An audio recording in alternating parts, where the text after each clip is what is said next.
మహిమకరం గాక. కూడి వచ్చిన అందరికీ వందనాలు.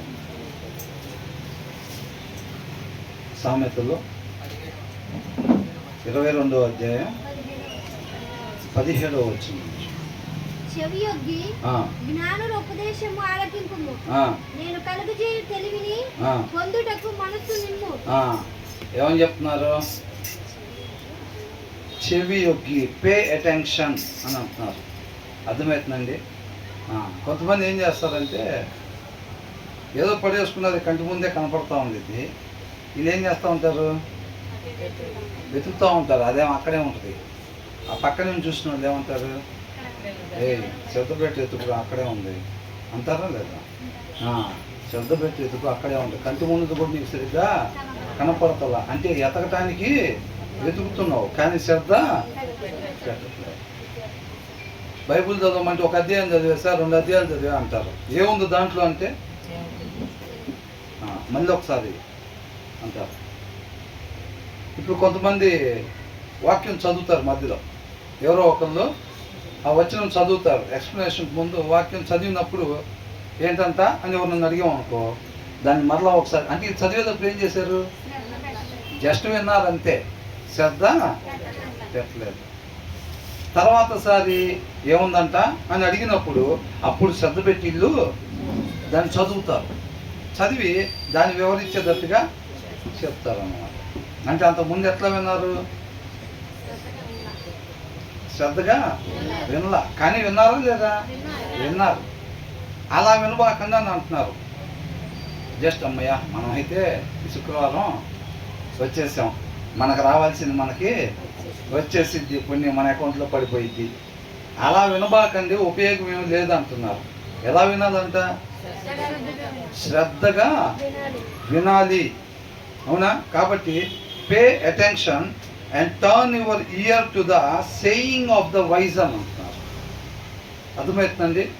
దాని ప్రాముఖ్యతని తెలుసుకుని దానికి ఇవ్వాల్సిన ప్రాధాన్యతని ఇవ్వమని చెప్తున్నారు అన్నమాట. అర్థమవుతుందండి. దీని ప్రాధాన్యత ఏంటి? వాక్యం మనకేమిచ్చింది? ఆరోగ్యం ఇచ్చిందా? డబ్బు ఇచ్చింది. ఏమిచ్చింది? జీవాన్ని ఇచ్చింది. అంతకన్నా విలువైంది ఏమైనా ఉందా? దాన్ని గ్రహించుకొని, దాని ప్రాధాన్యతని గ్రహించుకొని, దాని ప్రాధాన్యత దానికి ఇస్తా ఏం చేయాలంట? శ్రద్ధ కలిగి టర్న్ యువర్ ఇయర్, శ్రద్ధతో దాన్ని అంటే ఇప్పుడు ఏం చేయాలో చెప్తారు చూసారా? ఇప్పుడు ఫర్ ఎగ్జాంపుల్గా ఇప్పుడు మనకి కోత ఉండటం రాలేదనుకోండి, అంటే ఫర్ ఎగ్జాంపుల్ యూట్యూబ్లో చూసి వండుతారు కదా. ఇప్పుడు కొద్దిగా ఒక హాఫ్ గ్లాస్ నూనె పోయమంటారు. పోసిన తర్వాత ఎలా వింటాం? శ్రద్ధగా. తర్వాత అని వింటాం. అవునా? 2 టేబుల్ స్పూన్లు ఉప్పు అనగానే చకచక అంటే ఎలా విన్నాం? లైట్ గిని అనుకుండా ఉన్నామా? జాగ్రత్తగా అది వేసేసి మళ్ళీ ఏం చేస్తాం? తర్వాత 1.5 పచ్చిమిరపకాయ అనగానే మళ్ళీ ఏమంటే అట్లా చేస్తాం కదా. అట్లాగా మీరు ఎలా జీవించాలో చెప్పిద్ది, జీవాన్ని తీసుకొచ్చేది. ఏదో వచ్చామా, విన్నామా, వెళ్ళిపోయామా అనేది కాదు. ఆ ఇంటెన్షన్తో, శ్రద్ధతో, ఆసక్తితో వినాలి అని అంటున్నారు అన్నమాట. కాబట్టి చెవియొగ్గి దాన్ని ఆలకించి ఏం చేయాలంట? అప్లై యువర్ హార్ట్ అని అంటున్నారు. టు వాట్ ఐ టీచ్ అని అంటున్నారు. ఏం చేయాలంటే నీ హృదయాన్ని దానికి అప్లై చేయాలి. చెప్పిన దాన్ని ఎక్కడ రాసుకోమంటున్నారు? ఎక్కడ భద్రపరుచుకోమంటున్నారు? నీ హృదయం మీద అన్నమాట. మనిషి యొక్క భావోద్రేకాలు, ఇంటెన్షన్స్, ఆలోచన మొత్తం సమస్తం ఇమిడి ఉండే ప్లేస్ ఇది, సెంటర్ ఆఫ్ ద మ్యాన్. ఆ ప్లేస్లో దీన్ని భద్రపరుచుకో. ఇది ఎక్కడ పడితే అక్కడ పెట్టేది కాదు. అవునా? ఈ ₹1 వజ్రం అక్కడ పెట్టి డైనింగ్ టేబుల్ మీద అంటారా? ఏం చేస్తారు? జాగ్రత్తగా దాన్ని తీసుకునేది ఫస్ట్ పెట్టి దానిపైన ఇంకో తాళం వేసి, దాని లోపల ఇంకో డబ్బా పెట్టి ఇంకో తాళం వేసి అంత భద్రపరుస్తాం. కాబట్టి దీన్ని ఏమంటున్నారు? అది ఏదో చెప్తారు శుక్రవారం కదా, చెప్పేసి ఆ గేట్ బయటికి వెళ్ళిన తర్వాత బయటపడేసి వెళ్ళిపో. మనకి ఏదో స్నాక్స్ పెడతారు కదా టిష్యూ పేపర్లో, అవునా? దాంట్లో ప్లేట్లో మనం ఏం చేస్తాం? తినేసి ఆ పేపర్ని ఏం చేస్తాం? అట్లా పడేసి వెళ్ళిపోతాం. అట్లాగా ఎక్కడైనా అక్కడ వదిలిపెట్టబాకండి. దీన్ని ఎక్కడ భద్రపరుచుకోవాలంట? హృదయంలో భద్రపరుచుకోండి, శ్రద్ధ కలిగి. అవునండి. ఈ చెవులు ఇప్పుడు వెనకాల ఇది పోయింది అనుకోండి, చేతిలో పట్టి ఎట్లా పెట్టుకుంటారు? జాగ్రత్తగా భద్రంగా దాన్ని పెట్టుకుంటారు. ఇది అంతకన్నా ఎంతో అమూల్యమైనది ఇది, అవునా? కాబట్టి దాన్ని శ్రద్ధ కలిగి జాగ్రత్త కలిగి, అలాంటిది ఇంకొకటి లేదు, అవునా? అలాంటిది ఇంకొకటి లేదు. కాబట్టి అలాంటిది చెబుతున్నాను అంటున్నాడు. అలాంటిది ఏదో లైట్ తీసుకోవటానికి మొన్న ఆదివారం కూడా ఇది చెప్తారుగా, మంగళవారం కూడా చెప్తారుగా, శుక్రవారం కూడా చెబుతారుగా, ఇవాళ మిస్ అయినా వచ్చే వారం చెప్తారు. మొన్న 2 వచ్చిన వాళ్ళు ఏం చెప్పుకున్నాం? కొన్ని వారం రాని వాళ్ళకి తెలిసిద్దా? ఎంత నేర్చుకున్నాం అసలు? నా మటుకు నేనైతే చాలా నేర్చుకున్నాను, అవునా? ఒక్క వారం మిస్ అయితే అలా ఉంది పరిస్థితి. మళ్ళా ఎప్పుడుకో వస్తాం అక్కడికి, ఆ వచ్చిన వాళ్ళ దగ్గరికి, అవునా కదా? కాబట్టి దాని ప్రాముఖ్యతను ఎరిగి దాని ప్రకారంగా మనం నడుచుకోవాలంట. అంత విలువైంది కాబట్టి అది మీ హృదయంలో దాన్ని ఏం చేయమంటున్నారు? భద్రపరుచుకోండి అని అంటున్నాడు. చెవికి జ్ఞానుల ఉపదేశము ఆలకింపుము. చూసారండి, జ్ఞానుల ఉపదేశము అని అంటున్నారు. నేను కలుగజేయు తెలివిని అని అంటున్నారు. అంటే అక్కడ మాట్లాడేది ఎవరు? దేవుడు, మహాజ్ఞాని, అవునా? సొలొమోనుకి కూడా జ్ఞానం ఇచ్చింది ఎవరు? దేవుడు ఇచ్చాడంటే దేవుడి దగ్గర ఉంటేనేగా ఇచ్చేది, అవునా? కాబట్టి జ్ఞానం కొద్దిగా ఉంటే ఎవరిని అడగమంటున్నాడు? దేవుడిని అడగమంటున్నాడు. అంటే ఆయన దగ్గర అది సమృద్ధిగా ఉంది. కాబట్టి ఏమన్నాడు? చెవియొగ్గి జ్ఞానుల ఉపదేశము. అంటే ఎవరి మాట ఈ వాక్యం? తండ్రి మాట, అవునా? జ్ఞాని మాట అన్నమాట ఇది. ఆ మాటని మనం ఏం చేయాలంట? చెవియొగ్గి దేవుడి యొక్క మాటను అంటే ఏం చేయాలి? ఆలకింపుము. నేను కలుగజేయు తెలివిని పొందుటకు. తెలివి ఎక్కడి నుంచి వచ్చిందంట మనకి? ఆయన నోట నుంచి వచ్చే మాటని శ్రద్ధగా మనము చూడాలి. ఆయన నోట నుంచి వచ్చే మాటను మనం ఏంటంట? శ్రద్ధగా చెవియొగ్గి ఆలకించాలి అని. అంటే ఎలా వినటం? ఇప్పుడు చెప్పింది చేసేటట్టుగా అన్నమాట. ఆ దినాల్లో ఇజ్రాయేలీలు విన్నట్టుగా కాదు. ఐగుప్తులో నుంచి వాళ్ళు బయటకు వచ్చినప్పుడు దేవుడు చెప్పే ప్రతి మాటని జస్ట్ ఫార్మాలిటీగా విన్నారంతే. విన్నదాని ప్రకారం చేశారా? చేయలేదు. అలా కాకుండా శ్రద్ధ కలిగి అని అంటే అది ఎంతో అమూల్యమైంది. కాబట్టి దాన్ని విని దాని ప్రకారంగా మీరు నడుచుకునేటట్టుగా అన్నమాట. అలాగా ఉండాలి. మీరు ఎలా నడుచుకోవాలో కూడా అదే తెలియపరిచేది. ఆ తెలివి మీరు ఏ టైంలో ఎలా నడుచుకోవాలి, ఏ టైంలో ఏం మాట్లాడాలి.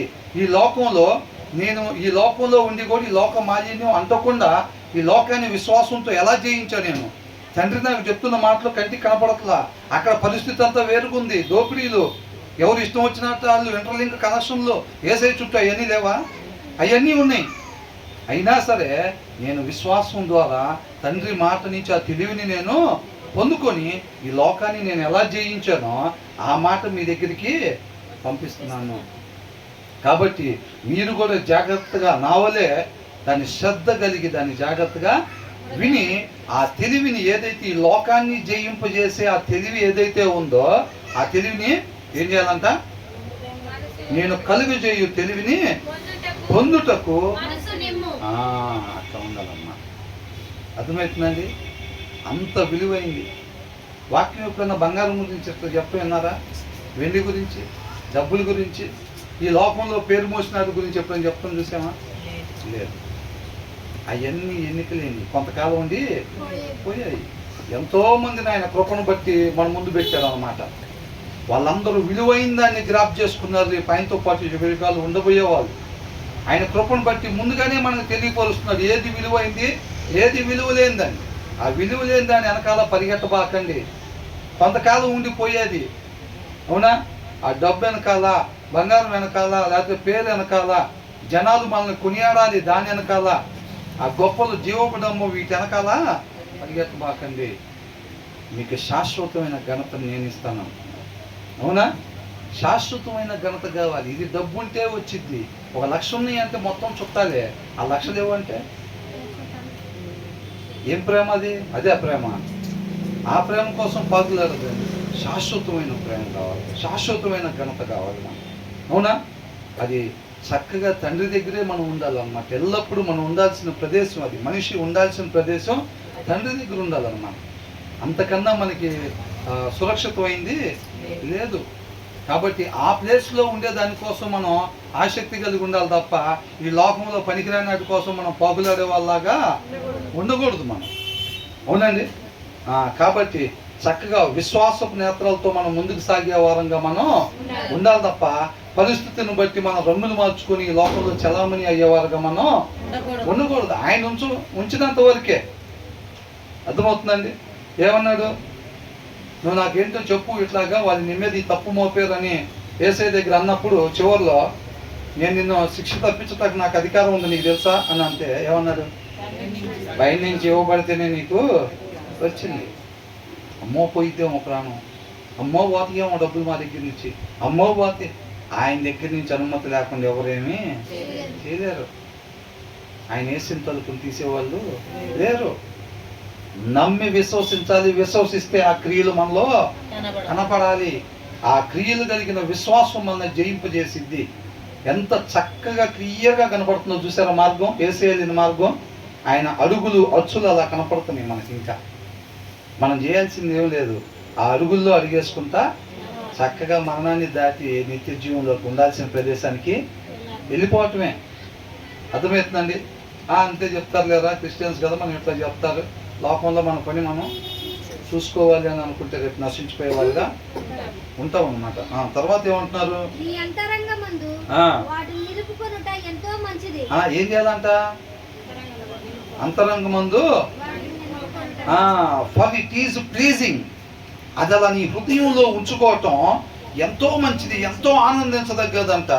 When you keep them in your heart, నీ హృదయంలో ఎప్పుడైతే ఉంచుకుంటావో, and have all of them reading ready on your lips అని అంటున్నాడు. అంటే నువ్వు పలకటానికి ఏదైతే నీ హృదయంలో భద్రపరిచావో అది పలకటానికి మాత్రమే కాదండి, దాన్ని చెయ్యటానికి. అర్థమవుతుందండి. ఆ జ్ఞాని యొక్క ఉపదేశం ఏదైతే ఉందో మనకు ఆ తిరిగిని తీసుకొచ్చే ఉపదేశం ఎక్కడ భద్రపరచుకోమన్నారు? హృదయంలో భద్రపరచుకోమన్నారు.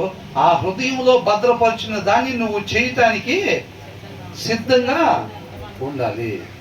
దాని విలువ తెలిసినప్పుడే మనం దానికి ప్రాముఖ్యతనిస్తాం. లేకపోతే రాత్రి 11:30కే మంచం ఎక్కే ముందు అదే ప్రార్థన చేసుకోలేదుగా, అదే వాక్యం చదవలేదుగా, ఆవిలంతలతో ఒక అధ్యాయం చదివి అమ్మయ్య చదివేశాం, అయిపోయిందిరా ఈ భారం కలిగింది. అవునా? పొద్దు నుంచి అంట్లు దోమకుండా పేర పెట్టుకొని సాయంత్రం దోమేస్తే ఏమనిపించింది? అమ్మయ్య దిగిపోయిందిరా భారం అంతా, దిగిపోయిందిరా భారం అంతా. పొద్దు నుంచి ఇదే దిగులైపోయింది మనకి. బట్టలు అలాగే పేర పెట్టుకొని ఉతకకుండా ఒక్కసారి ఉతికేసిన తర్వాత ఏమైంది? పొద్దున్న లేచిన కానించి బట్టలు ఉతుకులా. అదే దిగులు దిగులు దిగులు దిగులు. ఏంట్రా దిగులు అంటే ఏంటంట? బట్టలు ఇంకా ఉతకలా, వాటిని తలుచుకొని కుమిలిపోతూ ఉంటారు లోపల. ఎప్పుడో ఇక చీకట పడిన తర్వాత ఎట్టాగట్ట కూర్చొని ఇంకా ఉతుకుతారు. ఉతికిన తర్వాత అమ్మయ్య జయించవరా పాపాన్ని. ఇంకా అవునా? అట్లాగా ఉండి దంటి ఏంటి పేర పెట్టుకొని అది ఒక పెద్ద భారం లాగా. మనకు కూడా వాక్యం చదవమంటే ఏమంటారు? చదువుదాం పొద్దునే లేచి 6ంటికి లేచి చదువుదాం, 7, 8, 9, 11, 12 అదొకటి మిగిలిపోయింది. అది చదవపడి నిత్య జీవం బాగుంట. ఎంత కష్టమో. జ్వరానికి చేదు ట్యాబ్లెట్ వేసుకున్నట్టే, కాబట్టి చదువుదాం అని 11:30 చేస్తాం. ఇంకొక అరగంటలో డేట్ మారిపోయింది కాబట్టి చదవకపోతే ఇవాళ చదవలేదంటారు, ఎందుకు వచ్చిన గొడవరా అని చెప్పి ఏం చేస్తాం? టక ఎంత తొందరగా కుదిరితే అంత తొందరగా అధ్యాయం కంప్లీట్ చేసి అమ్మయ్యా నీతిమంతుని అయిపోయారా. ఏంటంట? నీతిమంతుని అయిపోయాం. నిద్రలో రాకడ వచ్చినా సీటు కన్ఫామ్. సారాంశం ఎక్కడుంది? అక్కడే ఉంది. ఏమేరకు వచ్చుకుందాం?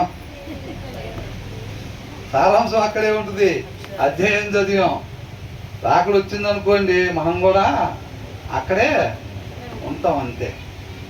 అది కాబట్టి అలాగా మనల్ని మనం మోసం చేసుకునేవారుగా ఉండకూడదు. మనం అనుకుంటే ఏమొచ్చిందండి వాక్యం చదివితే?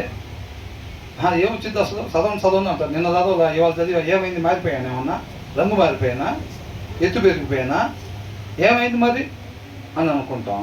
కానీ అంట మన హృదయంలో దేవుని వాక్యం పెట్టుకోవటం వలన అంట ఎంతో ఆనందించదగ్గ విషయం అంటది. అవునా? వారు ఇట్ ఈజ్ ప్లీజింగ్, ఆనందించాల్సిన విషయం ఎప్పుడు, when you keep them in your heart. అర్థమవుతుందండి?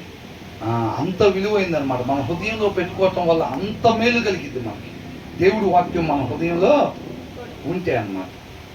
అవునా? కాబట్టి ఏమంటున్నారు, ఎంతో మంచిది పోకుండా అవి నీ పెదవుల కింద అన్నాడు. రెడీగా చెయ్యటానికి సిద్ధపాటు అయ్యేటట్టుగా. అర్థమవుతుందండి? ఆయన ఏం చెప్పాడో, అబ్రహాం అంటే చిత్తం ప్రభు, నేను చెప్పే ప్రదేశానికి నీ కుమారుని తీసుకురమ్మన్నా, లేకపోతే నువ్వే వచ్చి అక్కడ బలిగా అర్పించుకోమన్నా, ఏదైనా సరే వాళ్ళకి ఒకటే, వాళ్ళ హృదయంలో సిట్టింగ్స్లో ఒకటే ఉంటుంది, ఆయన ఏది చెప్పాడో అది చేయటం. ఆయన చెప్పిన దానికి ఇక్కడ పరిస్థితులు మ్యాచ్ అవుతున్నాయా లేదా, ఈ కంపారిజన్ లేవు, ఇంకా ఉండవు. వాళ్ళు ఒక్కొక్కరు అంటే 7 అడుగులు ఉన్నారంట, నువ్వు ముందుకెళ్ళి అప్పగిస్తానంటే ఇది బయలుదేరి అవటమే. అర్థమవుతుందండి? ఈ బయలుదేరిలు వెళ్ళిపోవటమే, అది వెంబడించటం. యెహోషువ కాలేబులు కూడా వాళ్ళు 7 అడుగులు కనపడ్డారు. అవునా? వాళ్ళ కింద ఏళ్ళని అడిగినా మేము మెడతలాగానే ఉన్నాం, కానీ దేవుడు వాళ్ళు మాకు అప్పగిస్తారంట. అది విశ్వాసం.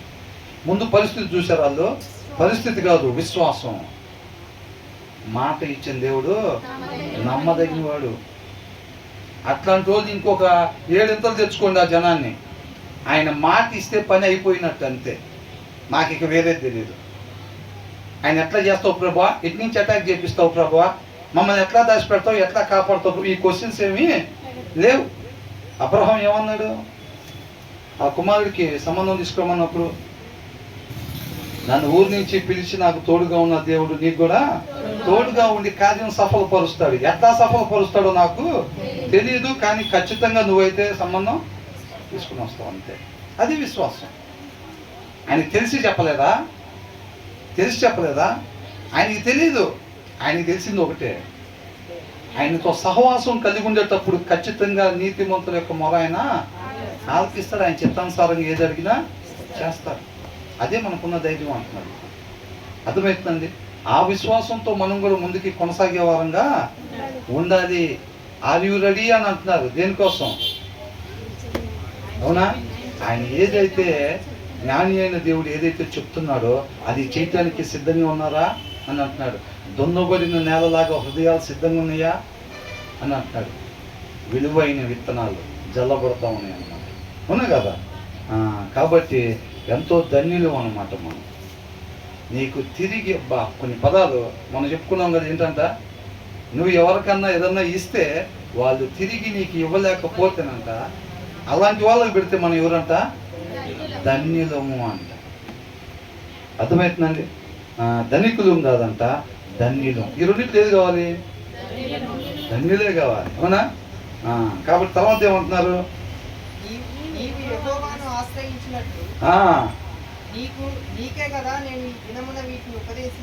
చూసారా, నీకే కదా అని అంటున్నాడు. కొంతమంది ఏమంటారు, నిన్నే అంటే నిన్నే అంటారు, నిన్ను కాదు నిన్ను అని అంటారు. అవునా? ఏమని చెప్తున్నారు ఇక్కడ మనతో, నీవు యెహోవాను ఆశ్రయించినట్లు నీకే కదా నేను ఈ దినమున వీటిని ఉపదేశించి విన్నాను అని అంటున్నాడు అన్నమాట.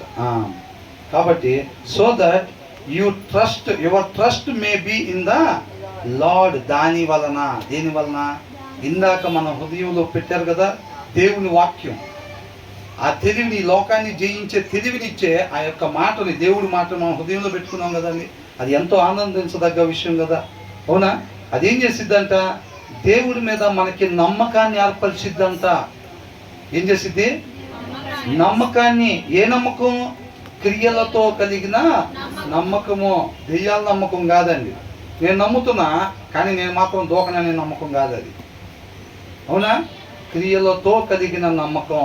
ఆ క్రియలతో కలిగిన నమ్మకం మనకి రావాలి అని అంటే వాక్యం చదవాలంట. వాక్యం చదివేటప్పుడు ఆ వాక్యమైన దేవుడు మన హృదయంలోకి వచ్చిన తర్వాత కార్యం ఎలా జరిగిద్దో వివరిస్తున్నారు అన్నమాట. అర్థమవుతుందండి?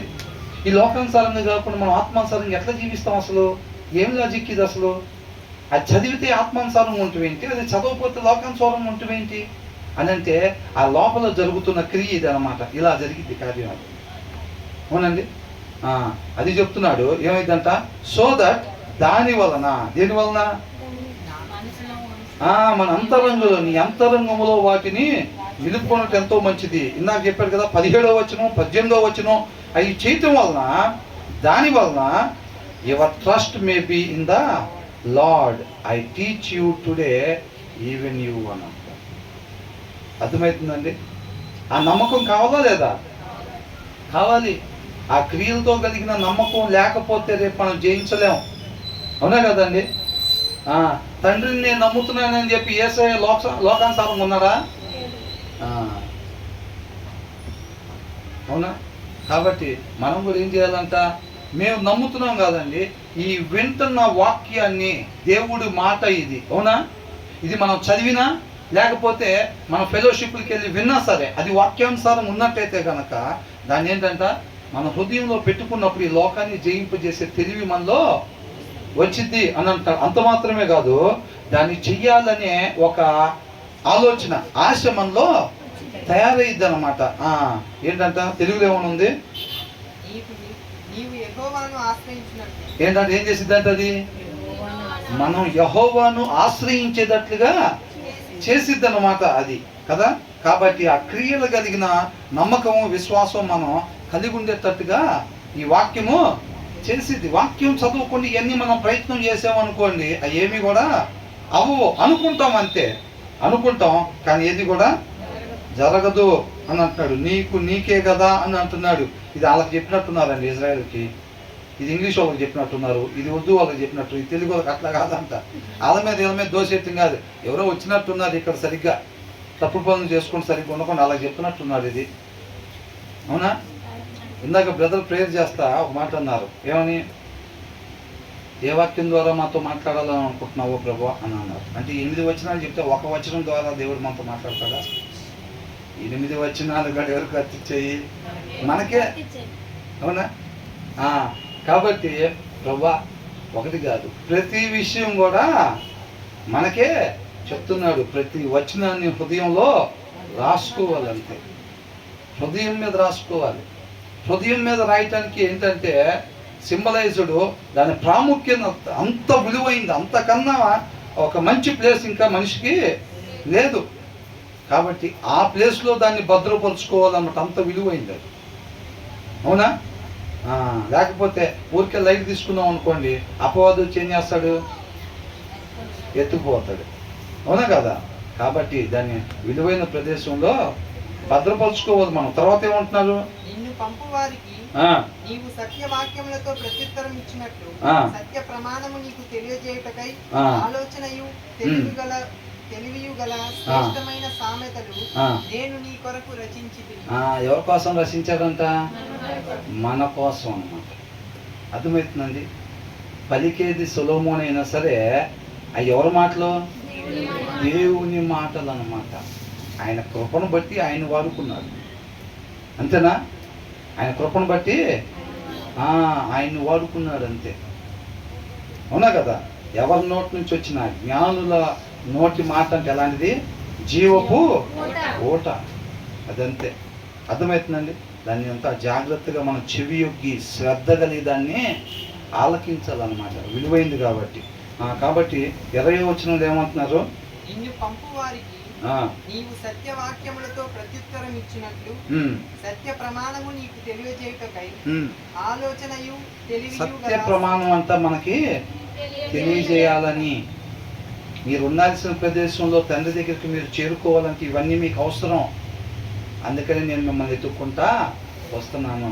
వచ్చి చక్కగా మనకు కావాల్సిన చిన్నపిల్లలు అటు వెళ్ళి తల్లి భోజనం పెట్టినట్టుగా, ఇటు వెళ్ళి చక్కగా మళ్ళీ గోరు ముద్దలతో తినిపించినట్టుగా దేవుడు ఏం చేస్తున్నాడు? ఆయన కృపను బట్టి చక్కగా మనకు కావాల్సిన అన్న కూడా ముందే తెలియపరుస్తున్నాడు, మన హృదయంలో రాస్తున్నాడు అన్నమాట. అవునా? అవే చక్కటి మార్గానికి తీసుకుని వెళ్ళిపోతాయి మనకి. మనం మంచి మాదిరికరంగా ఉండాలి, ఆయనతో పాటు ఉంటాం. అట్ ద సేమ్ టైం తర్వాత వారికి కూడా మనం ఎలా ఉండాలంట? ఆస్తిని అప్పగించేవారుగా ఉండాలి. కాబట్టి ఇక్కడ ఏమంటున్నాడు, have I not return 30 sayings for you. ఏంటంట 30 వచనాలు దీనికి సంబంధించినవి 30 సలహాలు చెప్తున్నారు అనమాట. దేనికి సంబంధించి? Have I not return 30 sayings for you, sayings of council and knowledge అని. అర్థమవుతుందండి? కాబట్టి ఆలోచనకి సంబంధించినవి, జ్ఞానానికి సంబంధించినవి అంట 30 మాటలో మనకి చెబుతున్నాను. జాగ్రత్తగా నీ హృదయంలో వీటిని భద్రపరచుకో. దేవుడు అవసరం లేని చెప్తాడా? అవి మనకెంతో అవసరం కాబట్టి ఆ 30 కూడా అంతా చక్కగా మన హృదయంలో రాసుకోమని చెప్తున్నాడు అనమాట. చూసారా ఎంత జాగ్రత్తగా? మన గురించి మనమే జాగ్రత్త పడతాం. మన ఆత్మ గురించి ఏం చేస్తాం? చదువుదాంలే, చేద్దాంలే ప్రార్థన అని అనుకుంటాం. కాకపోతే మన ఆత్మ గురించి, మన జీవం గురించి దేవుడు ఎంత జాగ్రత్త కలుగుంటున్నాడో చూసారా? మనకేమేం కావాలో ముందు చక్కగా రెడీ చేసి పెట్టేశారమ్మా, రెడీ చేసి పెట్టారు. తర్వాత ఏమంటున్నారు?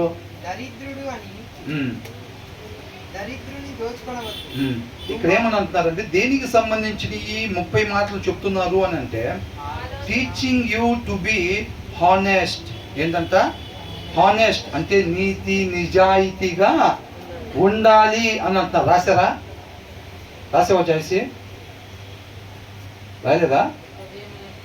హృదయం మీద రాసుకోవట్లేదా?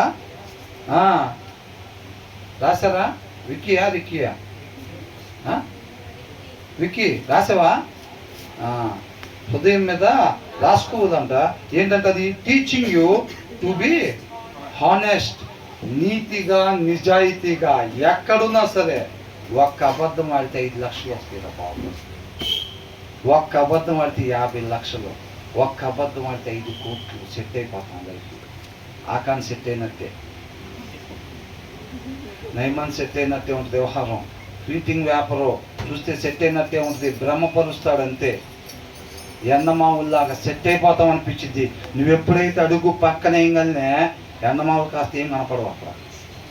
నువ్వు అడుగు పక్కన వేసిన దానికి మాత్రం బుక్కులో రాస్తారు అక్కడ ఈ లోపలే. ఏంట్రా ఇంత మాయ చేశాడు అని అనుకుంటాం. అవునా? భ్రమపరుస్తాడు అపవాది అంతే.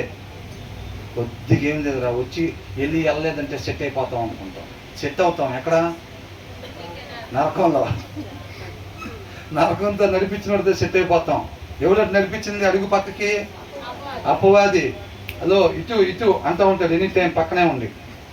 మనం దారిలో వెళ్తుంటే ఏం చేస్తాడు? పక్కనే ఉండి తమ్ముడు ఇటు, అక్క చెల్లి ఇటు అని అంటూ ఉంటాడు. అవునా కదా? మోసం చేయటానికి ఎంత ప్రేమగా పిలుస్తాడు, ఎంత ఆప్యాయత చూపిస్తాడు. మనలో ఆ జ్ఞానం లేకపోతే దాన్ని మనం గ్రహించుకోలేం. నిజంగా నా మీద ఇష్టం ఉండి అనుకుంటా, ఈ ఐడియా నాకు ఇచ్చాడు అని అనుకున్నాం అనుకో, పన్నే పడతాం. అవునా? వేస్తే నోరు అంటే ఏంటంట? లోతైన గొయ్యి. నీకోసమే పుట్టినట్టున్నా. ఏంటంట? నీకోసమే పుట్టా. ఎందుకు పుట్టానో అర్థం లేదు ఇప్పుడు దాకా. నిన్ను చూసిన తర్వాతే తెలిసింది నీకోసమే పుట్టినట్టున్నా, నీకోసం ప్రాణమైనా. ఆ 2 సరిపోతాయి ఆయనకి నాకు తెలిసి. జ్ఞానం లేనివాడికి ఆ 2 ఎక్కువ. నీకోసమే పుట్టానన్నప్పుడే 2 అడుగులు వేసేస్తాడు ముందుకి. అవునా కదా? అట్లా ఉండిద్ది అన్నమాట. లోపల జ్ఞానం ఉంటే తెలిసిద్దా లేదా? మరి అది ఆ జ్ఞానం ఉండాలి. ఆ జ్ఞానం కోసం పాకులాడాలి. ఆ భయం ఉండాలి. నిద్రలో కూడా ఉండాలి ఆ భయం. ప్రభా నువ్వు లేకపోతే నేను లేని ప్రభా, నన్ను విడిచిపెట్టి ఉండొచ్చు. కాబట్టి ఎల్లప్పుడూ తోడుగా ఉండాలి, ఆయనతో సహవాసం. ఆ ఎడబాటు అర్థమైపోయింది. ఒక పూట వాక్యం చదవకపోతే ఆ ఎడబాటు మనకు ఆ ఎడబాటు అర్థం కావట్లా. భార్య పుట్టింటికి వెళ్తే ఆ ఎడబాట్లు అర్థమవుతుంది బాగానే. ఈ ఎడబాటు మాత్రం 2 రోజులు అవుతున్నా 3 రోజులు అవుతున్నా ఆయన ఎదురు చూస్తున్నాడు. ఇంకా వస్తావేమో కలుద్దాం అని చెప్పి అల్మర్లో ఉంది. వాక్యం చదువుతావేమో, వస్తావేమో బైబిల్ దగ్గరికి, కొంత సమయం గడుపుదామని చెప్పి నిజమైన ప్రేమ చూపిద్దామని ఆయన అనుకుంటే మనం బాగానే పోం అల్మార్కి వెళ్ళి. అవునా? ఇల్లంతా తిరుగుతాం కానీ అల్మార్ దగ్గరికి మాత్రం పాము. అదేనమాట. ఏం చేస్తాం మరి మనం? కాబట్టి ఏమంటున్నాడు? Teaching you to be honest, నీతిగా నిజాయితీగా. ఎక్కడున్నా సరే క్రీస్తు వలే. అవునా? క్రీస్తు యెరూషలేములో ఉంటే నిజాయితీగా ఉంటే యెరూషలేము దాటంగానే మారిపోయాడా? అవసరం వెళ్ళదాకా. ఆయన ఎక్కడుంటే అక్కడ పరిమళ సువాసన, నిజాయితీ, నీతి. మనం ఎక్కడున్నా సరే ఆయన కృపను బట్టి మనం సజీవులుగా ఉంచాడంటే ఎక్కడున్నా సరే ఆ సువాసన వెదజల్లాలి. అవునా? నీతిగా నిజాయితీగా. పరిస్థితి అంతే ఉండిద్ది ఎప్పుడు పట్టినా, మనకు తెలిసిన విషయమేగా. అరే మనం కానీ నిజం చెప్పామంటే మన పని అయిపోయింది అన్నట్టే ఉంటుంది పరిస్థితి. దాన్ని చూసి మనం భయపడతామా? మనలో విశ్వాసం అనే బలం ఉంది. నేను ఈ మాట పలకగానే ఆ పరిస్థితి మబ్బులాగా ఏమైపోయింది, వెళ్ళిపోయింది. వాన మబ్బులాగా ఏదో వస్తాయి కదా, వాన పడేటట్టుండేది, కానీ తర్వాత పడదు, తేలిపోయింది. ఆ మబ్బులు ఎప్పుడు దాకా భయంకరంగా, ఉరుములు మెరుపులు ఎప్పుడు దాకా అంటే నా నోట అబద్ధం పలికించటానికే అవంతా అడావుడేది. నీ నోట నా నోట ఎప్పుడైతే విశ్వాసం అనే బలంతో నిజమే పలుకుతామో దెబ్బలు వారిపోతాయి, మొత్తం పరిస్థితి అంతా మారిపోయింది అంతే. అది అలా ఇద్దని మనకు ముందే తెలుసు అన్నట్టున్నది. అవునా? ఎలీషా యొక్క శిష్యుడేనా? ఇవన్నీ రథాలు వచ్చినాయి, మనం చుట్టుముట్టారు, మనం పారిపోవడానికి లేదంటే ఏమన్నాడు? అగ్ని రథాలు. కంగారు పడుతున్నాడు ఆ పిల్లడేమో. ఏనట్లున్నాడు? అవి కాదు ఇంకా రానిరు, ఇంకో 10,000 రథాలు రాని ఏమైంది, ఒకటన్నా ముందుకు వస్తాయి కదా. అది ఏం ధైర్యం. అవునా? ఆ నేత్రాలు, ఆ జీవితం టచ్ కూడా చేయలేదు లోకం మనల్ని. బలం లేకపోతే సింహం దూకినట్టు దూకిద్ది అంతే. మనలో బలం లేదనుకుని, ఏం బలం? జీడిపప్పులు, పన్నీరు, నెయ్యి, వీటి వల్ల వచ్చే బలం కాదు. జిమ్ములు చేసి మన కరోనాలో కొట్టుకుపోయారు చాలామంది. కొట్టుకుపోయారా లేదా? ఆ బలం కాదు మనకు కావాల్సింది, ఆత్మీయ బలం. చుట్టూ సుడిగా తిరిగిన చెట్ల మన చుట్టూ తిరగటమే తప్ప మన టచ్ చేయటానికి లేదు. అది నాలో ఉన్నవాడు అని అంటున్నాడు. నీలో ఉన్నవాడు ఈ లోకంలో ఉన్నవాడు కంటే అది ఉన్నా కదా, అది లేఖనాల యొక్క బలం, ఆ సారాంశం. టచ్ కూడా చేయలేరు మనము. బలం లేకపోతే దావీదైనా, మోషే అయినా, మనమైనా, ఎవరైనా ఒకటే అపవాదికి తీసుకొని వెళ్ళిపోవటమే. హృదయంలో వాక్యం ఉందా లేదా ముఖం కనపడదు అపవాదికి కూడా. దావీదా, మోషేనా, లేకపోతే ఇంకొకళ్ళ ముఖాలేం కనపడవు. హృదయంలో వాక్యం ఉందా లేదా, ఆ ఆకాంక్ష ఉందా లేదా, ఆయన చిత్తం నెరవేర్చాలి. అవునా? అది ఉందా లేదా ఇంటెన్షన్ ఆ హృదయంలో. లేదు అంటే సింహం జింక మీద దూకినట్టు దూకుతాడు అపవాది. అంటే అయిపోయింది, మనలో శక్తి సాగుతూ పోరాడలేం. హృదయంలో వాక్యం ఉంటే గుమ్మాల కాడ కుక్కలా కాపలా ఉంటాడు తప్ప మన జోలి మాత్రం రాడు. అర్థమవుతుందండి? ఎప్పుడు దాకా ఉంటాడు? మన నిత్యం చదువుతూ ఉంటే వాక్యాన్ని అంతవరకు గుమ్మంలోనే ఉంటాడు. ఆ గుమ్మం దగ్గరించి డైరెక్ట్గా నరకంలోకి వెళ్తాడు అంతే. అవునా కదా? అట్లా ఉండిద్ది అనమాట. కాబట్టి ఏమంటున్నాడు?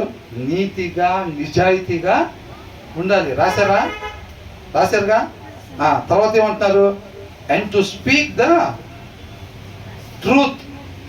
ఏంటంట? సత్యమే మాట్లాడాలి అని అంటున్నాడు. అర్థమవుతుందండి? ఈ 30 వీటి గురించి చెప్తున్నారు అన్నమాట. ఎక్కడున్నా సరే నీతిగా నిజాయితీగా. 2 రోజులు ఒకవేళ ఫెలోషిప్కి రాకుండా ఊరు వెళ్ళాల్సి వచ్చింది అనుకోండి, ఊర్లో ఏముండాలి, ఎలా ఉండాలి? నీతిగా.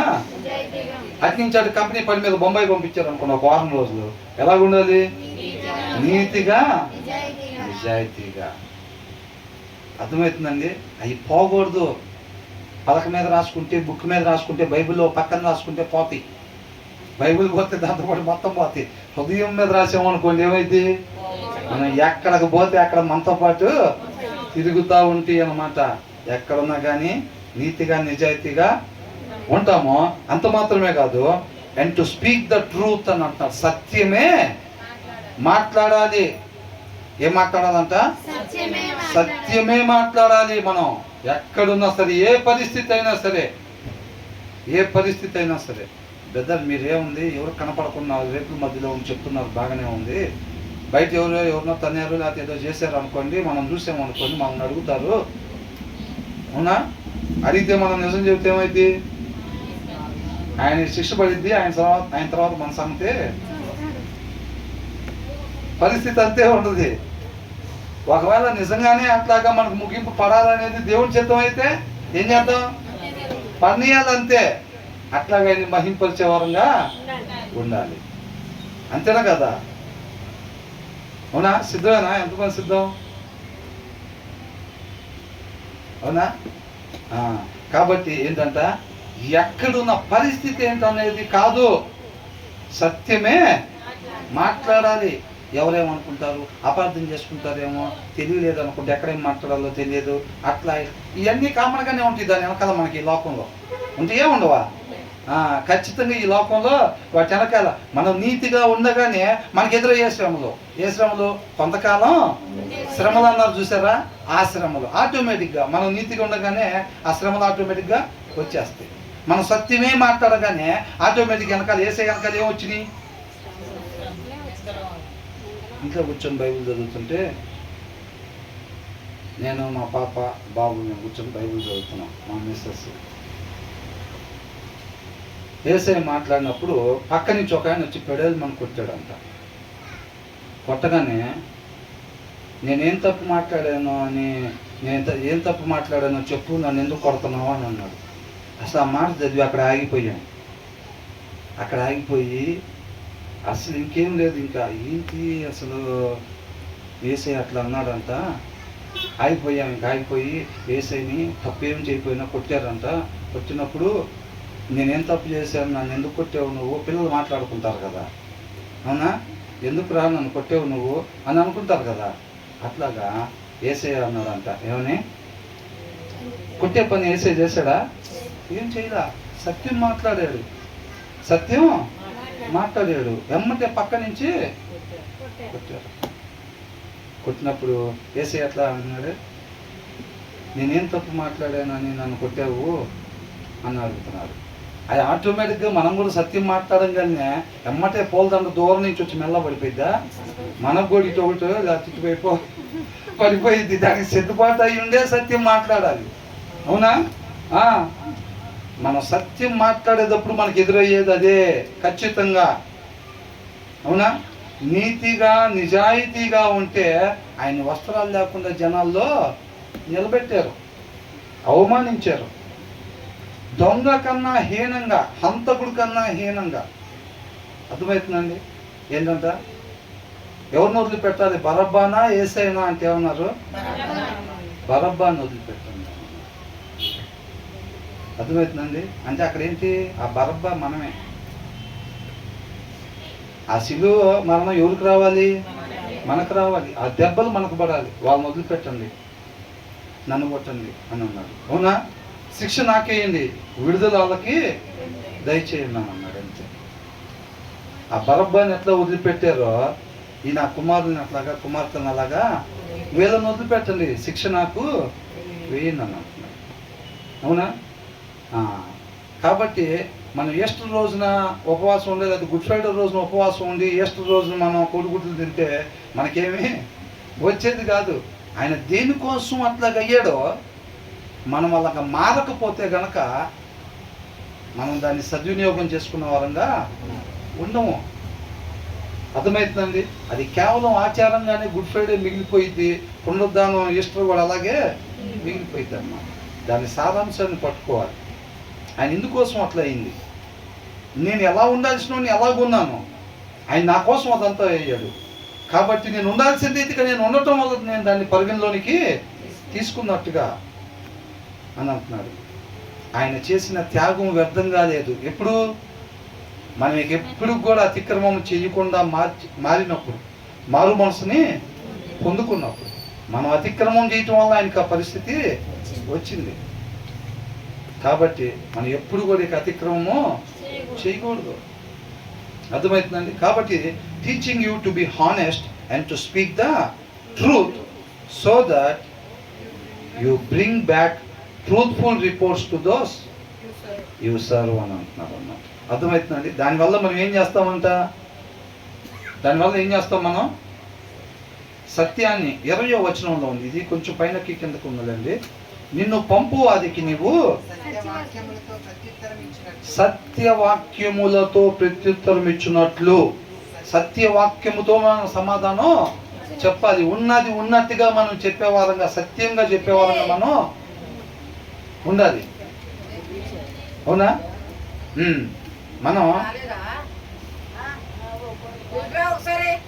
మనం అలాగా చెప్పాలి అని అంటే, అవునా, మనం అలాగా సత్య ప్రకారంగా మాత్రమే మనం చెప్పాలి అని అంటే మనకేం చేయాలి? ఆ చెప్పటం అనేది ఫస్ట్ మనం నేర్చుకోవాలన్నమాట. పిల్లలకి ట్రైనింగ్ ఇవ్వకపోతే, సత్యమే మాట్లాడేటట్టుగా ట్రైనింగ్ ఇవ్వకపోతే, నీతిగా నిజాయితీగానే ఉండేటట్టుగా మనం నేర్పించకపోతే రేపు పెద్ద అయిన తర్వాత ఉంటారు వాళ్ళు? ఉండరు. వాళ్ళకి మనం ఎప్పుడైతే మనం వాళ్ళు చెప్తామో వాళ్ళు దాని ప్రకారంగా ఉంటారో రేపు వాళ్ళు ట్రైనర్స్, తర్వాత వాళ్ళ పిల్లలకు వాళ్ళు ట్రైనింగ్ ఇచ్చేవాళ్ళుగా ఉంటారు. ట్రైనింగ్ ఇచ్చేది ఎలాగిస్తారు అప్పుడు వాళ్ళు? మనం ఎప్పుడైతే బాల్యుడిగా ఉన్నప్పుడు మనం వాళ్ళకి చెప్తామో వాళ్ళు ఏం చేస్తారంటే దాన్ని నేర్చుకొని దాని ప్రకారంగా ఉంటారు. ఉండేటప్పుడు తర్వాత వాళ్ళు ట్రైనర్గా అయ్యి వాళ్ళ పిల్లలకి చెప్పేటప్పుడు ఏమైందంటే వీళ్ళు చెప్పేది ఒకటి, వాళ్ళ జీవితంలో చేసేది ఒకటి ఉండదు. అప్పుడు ఎలా ఉంటుంది? వీళ్ళు రేపు పెద్ద వీళ్ళకి పిల్లలు వచ్చిన తర్వాత ఆ పిల్లలకి వీళ్ళు చెప్తుంటే ఆ తల్లిదండ్రులు చెప్పిందే వాళ్ళ జీవితంలో కనపడతా ఉండిద్ది అన్నమాట. అర్థమవుతుందండి? ఇప్పుడు పాస్టర్ గారు దాంట్లో ఉన్న దాని ప్రకారం చెప్పి పాస్టర్ గారి జీవితంలో సరైన సాక్ష్యం లేదనుకోండి, ఆ విశ్వాసంలో మార్పు వచ్చిద్దా? రాదు. ఆ చెప్పేది ఆయన జీవితానికి రెండింటికి మ్యాచింగ్, కోయిన్సిడెన్స్ కావాలి. అర్థమవుతుందండి? అప్పుడే కార్యాలు జరుగుతాయి అన్నమాట. మన విశ్వాసం అంతా క్రియలతో కార్యసిద్ధి కలిగి చేసుకోవాలి. తర్వాత ఏమంటున్నారు? సత్య ప్రమాణము నీకు తెలియజేయుటకై ఆలోచనయు తెలివియు గల శ్రేష్టమైన సామెతలు నేను నీ కొరకు రచించి. ఎవరి కోసం అంట? మనందరి కోసం అంతా రచించారంట. తర్వాత ఏమంటున్నారు? దరిద్రుడు అని దరిద్రుని దోచుకొనవద్దు చెప్తున్నారు అనమాట. ఇంకేమేంటి? ఆ 30 ఏదైతే చెప్తున్నా నీ హృదయం మీద రాసుకో. దరిద్రుడు అని చెప్పి దరిద్రుని దోచుకొనవద్దు. దీనులను do not exploit the poor because they are poor and do not crush the needy in court అని అంటున్నారు. అవసరతల్లో ఉన్న వాళ్ళని ఏం చేయకూడదంట? బాధ పెట్టేవారంగా ఉండకూడదు. దరిద్రుడని దరిద్రుని దోచుకొనవద్దు. మనం అనుకున్నాం కదా, కాంట్రాక్ట్ ఇస్తే ఏం చేస్తారంట? పేదవాళ్ళ కోసం పథకాలు పెడితే వీళ్ళు ఏం చేస్తారు? మధ్యలో వాళ్ళు వీళ్ళు దోచుకుంటూ ఉంటారు. ఎందుకని? వాడేం చేస్తారు? వాడు కేసు కూడా పెట్టలేడు మన మీద. ఏంటంట? కేసు కూడా పెట్టలేడు. కోర్టులో పెట్టుకుంటే ఒక లాయర్కి డబ్బులు కూడా ఇవ్వలేడు. కాబట్టి వాడి కాడ ఎంతైనా దోచుకోవచ్చు. బాగా చదువుకున్నా లేకపోతే బాగా డబ్బులు ఉన్నాయి అనుకోండి, వాడి కాడ దోచుకుంటాడు, 10 మంది లాయర్ని అన్న పెట్టి మన లోపల వేపిస్తాడు అని అనుకుంటారు. అదే పేదవాళ్ళ కాడ దోచుకుంటే అది ఏం చేస్తారు? ఇందాకన్నా చూసారా? కాబట్టి ఏమనుకుంటా, వాళ్ళందరూ కలుసుకున్నా సరే ఒక్క లాయర్ని పెట్టుకునే డబ్బులు కూడా వాళ్ళ దగ్గర ఉండవురా. కాబట్టి వాళ్ళ దగ్గర మనం దోసుకోవచ్చు. దోసుకున్న వాడికి దోసుకున్నంత అని అనుకుంటారు. కాబట్టి పేదవాళ్ళ దగ్గర అందరూ కలిసి ఈ ట్యాక్స్ డబ్బుల్లో వాటిల్లో వీటిల్లోనే దోసుకునేవారుగా ఉంటారన్నమాట. అదే ధనికుడైతే ఏం చేస్తాడు? ఒక 2500 కోట్లు ఏం చేస్తారు? బ్యాంక్ నుంచి లోన్ తీసుకొని డుమ్మా కొడతాడు అంతే. ఎవరో ఒకరి దగ్గర నుంచి ఇన్ఫ్లుయెన్స్. అవునా? ఎవరైతే వాటిని వసూలు చేయాల్సిన వాళ్ళు ఉంటారో వాళ్ళకి ఎక్కడి నుంచో పైనుంచి ఫోన్లు చేపించారు అనుకోండి, అది కొద్దిగా చూసి చూడనట్టు ఉందంటే అయిపోయింది. అవునా కదా?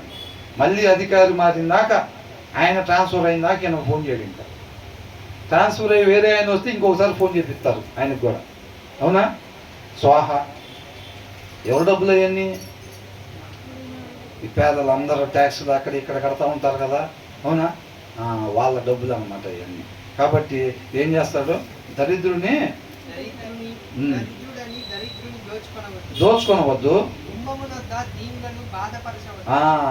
మన ఎవరిని కూడా బాధపరిచేవారుగా మనం ఉండకూడదు. ఇవన్నీ హృదయంలో రాసుకోవాలండి. ఈ జస్ట్ విని ఎవడైనా కనపడితే మోసం చేయటం, ఎవడైనా కనపడుతుంటే వాడిని బాధ పెట్టడం చేస్తే మనం ఆయన వాక్యాన్ని, అంటే రక్షకుని యొక్క తాడు ఏదైతే ఆయన కుమారుడు అనే తాడు మనం పాప భూమిలో పడిపోయాం కదా, ఆ తాడుని మనం పక్కనే వేసినా సరే మనం ఉపయోగించుకోకుండా ఉన్నట్టు అనమాట. ఈ వచనాల ప్రకారంగా మనం ఒక్కొక్క వచనాన్ని అనుసరించడం ద్వారా మనం ఏం చేస్తున్నాం?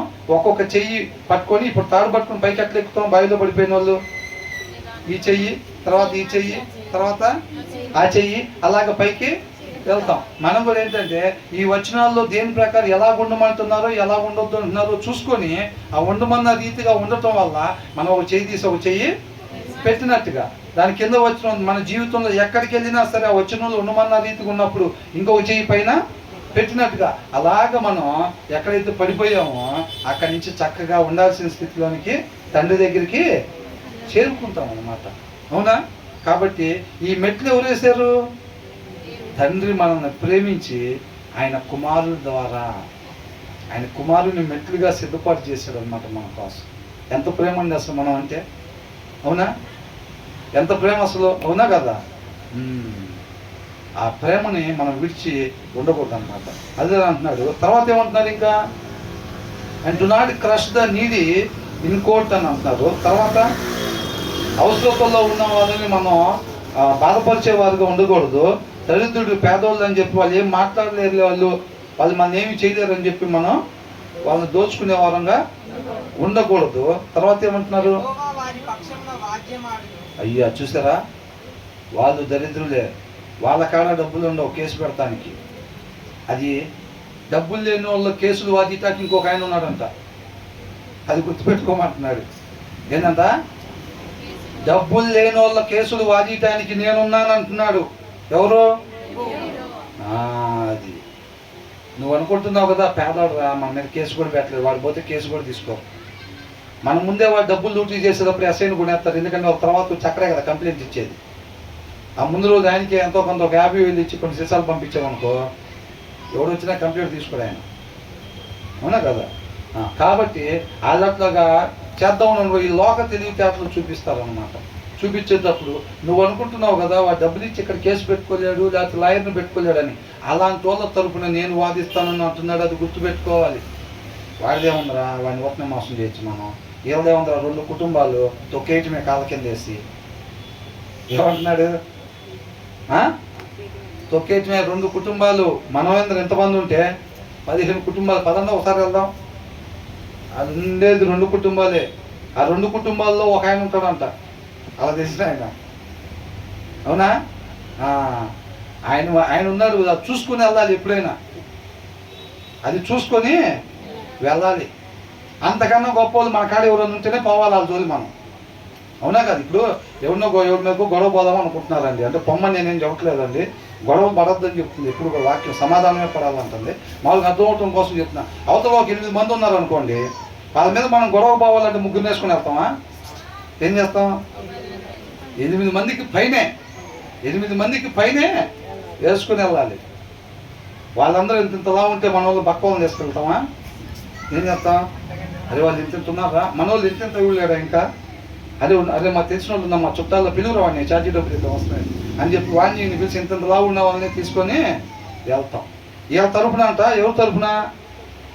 ఈ దరిద్రుడిని దోసుకోబాకని అంటున్నారు చూసారా. ఆ దరిద్రులు వెనకాలంట ఈయన ఒక ఆయన ఉన్నాడంట. ఈ అవసరతల్లో ఉన్న వాళ్ళ వెనకాల కూడా ఈయన ఉన్నాడంట. ఆయన కన్నా గొప్పోడు మనలో ఉంటేనే వాళ్ళ జోలి పోవాలి మనం. లేకపోతే ఏం చేయాలి? వాళ్ళ జోలి పోకూడదు. కాబట్టి అయ్యా ఏం లేదయ్యా అని అంటే, అమ్మో మీ జోలు అసలు రాకూడదు, దేవుడి జోలు ఇచ్చినా కానీ మీ వెనకాల ఆయన ఉంటాడు అనుకోవాలి. అవునా కదా? అది గ్రహించుకోవాలి. ఎవరికి చెప్తున్నారు? మనకే చెప్తున్నారు. అర్థమవుతుందండి? కాబట్టి ఎవరు లేరు కదా అని అటు ఇటు చూసి వాడి కాళ్ళు లాక్కొని పరిగెడతాం కాదు. అటు ఇటు చూస్తే అటు ఎవరు చూస్తారు? అటు చూడాలి.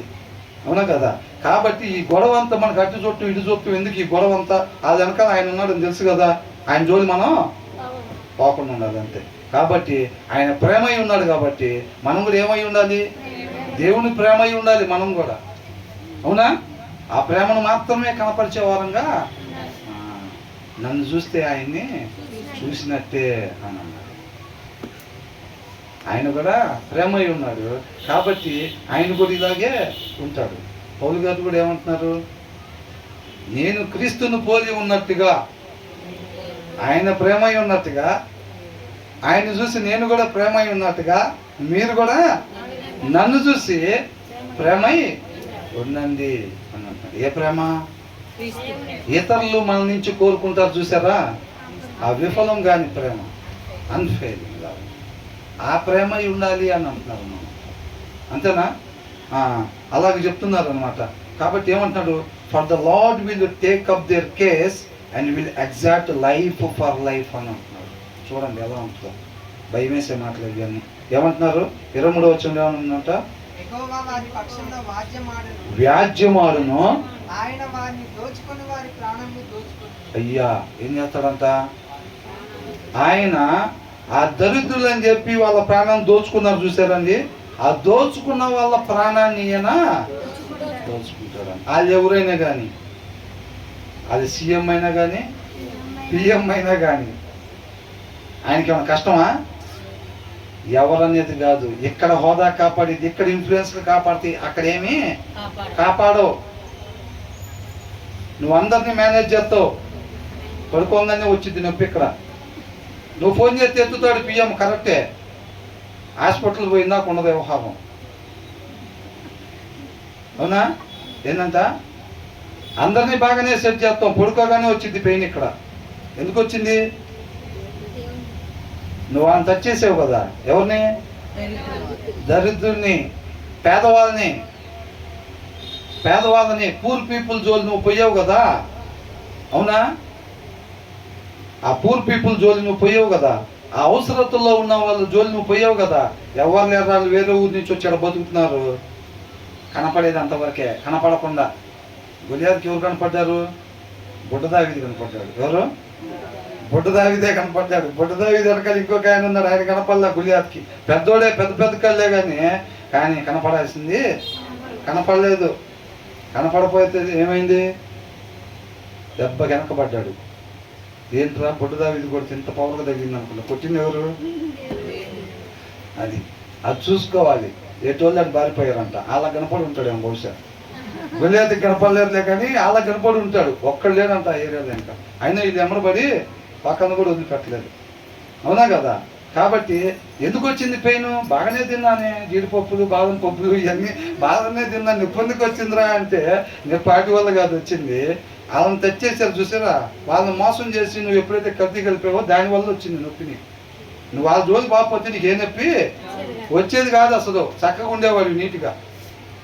అవునా? అదని అంటున్నాడు. కాబట్టి ఏం తీసుకుంటాడు అంట దేవుడు? వాళ్ళని ఎవరైతే మోసం చేస్తారో, వాళ్ళ ప్రాణం జోలు ఎవరైతే పోతారో అనంట దేవుడు వారి ప్రాణాన్ని, ప్రాణం అంటే జస్ట్ ఇక్కడ చచ్చిపోయేటట్టు చేయటం కాదండి. అవునా? లైఫ్ అంటే జీవము. ఏం పోయిందంట? మనిషి ఉండాల్సిన రీతిగా ఉండకపోతే పోయేది ఈ ప్రాణం కాదండి, జీవం పోయిద్ది అన్నమాట. ప్రాణం దేవుందండి. అవునా? విశ్వాసికి ప్రాణం దేవుంది అసలు. కంటి రెప్ప లాంటిది. ఊరికనే ఒకసారి కన్ను మూసి తెలిసినట్టు అంతే. అవునా? ఏం బ్రదర్ నిజమేనా? లోపల నుంచేనా లేకపోతే అని అనుకుంటున్నారా? అంటే సరిగ్గా బలంగా విశ్వాసంతో ఉంటే మరణం పునరుద్ధానం మధ్యలో జరిగేదండి కళ్ళు మూసి తెలిసినట్టే. అంతేగా? అవునా కదా? రాత్రి నిద్రపోయి పొద్దునే లేచినట్టే వ్యవహారం. అంతేనా కదా? యేసయ్య ఏమన్నా సన్నగైపోయాడు. తర్వాత పునరుద్ధానం ప్రభు నువ్వేంటి చనిపోయేటప్పుడు లావుకున్న తర్వాత సన్నగైపోయావు ఏంటంటారా? అవునా కదా? కాబట్టి ఏం పోయిద్దంట? అది నువ్వు ప్రేమ అయి ఉండాలి కదా. ఒక మనిషి అనే ఆయన, ఈ భూమి మీద మనిషి అనే ఆయన ఏమై ఉండాలి? ప్రేమ అయి ఉండాలి. నువ్వు పక్కన దోచుకున్నావు అంటే నీకాడ ఏం లేదు, ప్రేమ లేదు. అంటే నువ్వు ఉండాల్సిన రీతిగా లేవు. కాబట్టి నువ్వు పోయినసారి లాగానే ఏం పోయింది? జీవం పోయి మరణంలోనే పడ్డావు. అర్థమవుతుందండి? కాబట్టి ఏం పోయిద్దిరా? పోతే పట్టుకుంటే వాడు డబ్బులు అడిగి ఇచ్చేద్దాం కాదు, పట్టుకుంటే ఆ డబ్బులు ఇవ్వటం కాదు. ఎప్పుడైతే న్యాయం తప్పుతామో జీవమే పోయిద్ది. అది గుర్తుపెట్టుకోవాలి మనం. ఏం పోయిద్దంట? జీవమే పోయిద్ది. కాబట్టి శరీరం మట్టికే చంపేవాడికి మీరు భయపడబాకండి, ఆయనకి భయపడండి. ఇల్లే ఉంది. ఎవరు బట్టి ఏం చేస్తారు? శరీరాన్ని చంపుతారు అంతే. ఏమైంది? మరలా లెగుస్తాం. గాయం కూడా లేకుండా లెగుస్తాం. పొడిసి పొడిసి పొడిసి చంపారు అనుకోండి మనల్ని. అవునా? రేపు పౌలు గారికి తలకాయ నరికేస్తే తలకాయ లేకుండా లెగుతారా? తలకాయతో లెగుతారా? తలకాయతోనే లెగుతారు. అవునా కదా? కాబట్టి గాయాలు కూడా లేకుండా లెగుస్తాం. ఎంతమంది నమ్ముతున్నారు? అవునా? అది మన క్రియల్లో చూపించాలి. ఇప్పుడు బయటకు వెళ్ళిన తర్వాత అంటే లోపల ఉన్నప్పుడు ఎట్టున్నా పర్వాలేదు అంటే కాదు, లోపలైనా బయటైనా దీనికి సంబంధించిన ఇప్పుడు నమ్ముతున్నాం, మేము నమ్ముతున్నాం అది అని అంటున్నారు చూసారా, ఆ నమ్మకానికి సంబంధించిన క్రియలు మనం ఇప్పుడు మన జీవితంలో కనపరచాలి. ఆ జీవితం ఆ క్రియలు లేకపోతే ఈ విశ్వాసం దెయ్యాల విశ్వాసం అయింది అనమాట. అర్థమవుతుందండి. తర్వాత ఏమంటున్నారు, అయిపోయిందండి, ముగించేద్దాం. కోపచిత్తునితో సహవాసము సరే వద్దులేండి, ఇంతవరకు ముగిద్దాం, చాలా టైం అయిపోయింది, సరేనా? మిగతాది తర్వాత ధ్యానించుకున్నాం. కాబట్టి దయచేసి ఏంటంటే చక్కగా హృదయం మీద ప్రతి అక్షరాన్ని కూడా మనం రాసుకునే వారంగా, ప్రతి వచనాన్ని రాసుకునే వారంగా ఉండాలి. అవే మనల్ని కాపాడేది, అవునా? అవే మనల్ని కాపాడేది. కాబట్టి ఇంటికి దగ్గర కూడా ఒకసారి మరలా చదవండి. ఓవరాల్ సారాంశం ఏంటంటే వాక్యం ఎల్లప్పుడు కూడా చదవాలి మనం, అదే మనల్ని బ్రతికించేది. దేవుడికి మహిమ కలుగును గాక.